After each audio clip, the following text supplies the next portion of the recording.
బెల్లంపల్లికి వినోద్ కూతురు Congress MLA sketch ఏంటి చూద్దాం. బెల్లంపల్లి రాజకీయాల్లో గడ్డం వినోద్ కామెంట్స్ ఇప్పుడు హాట్ టాపిక్గా మారాయి. నియోజకవర్గంలో తన ఫ్యామిలీని యాక్టివ్ చేస్తున్నారు వినోద్.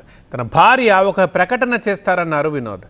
తన కూతురు బెల్లంపల్లిలో పర్యటిస్తారన్నారు వినోద్. ఫ్యామిలీ చేయబోయే ఆ అనౌన్స్మెంట్ ఏంటి? గడ్డం వెంకటస్వామి కుటుంబం నుంచి మరొకరు రాజకీయ అరంగేట్రం చేస్తున్నారా?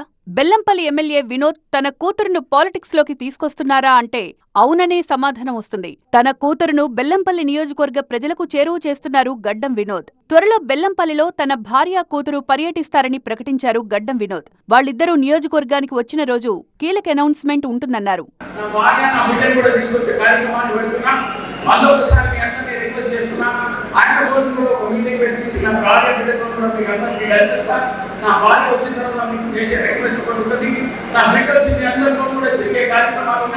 ఎందుకంటే మీరందరికీ సాక్షి మర్చిపోలేదు.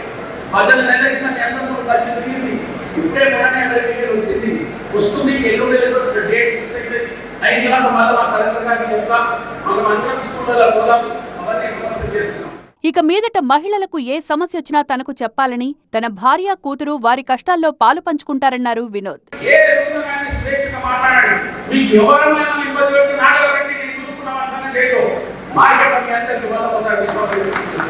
ఇప్పటికే గడ్డం ఫ్యామిలీలో మంత్రి వివేక్ కుమారుడు వంశీ రాజకీయాల్లోకొచ్చి పెద్దపల్లి ఎంపీగా ఎన్నికయ్యారు. వినోద్ కూడా తన కూతురును వచ్చే ఎన్నికల్లో బెల్లంపల్లి బరిలో నిలపాలని భావిస్తున్నట్టు నియోజకవర్గ ప్రజలకు సంకేతాలిస్తున్నారు వినోద్.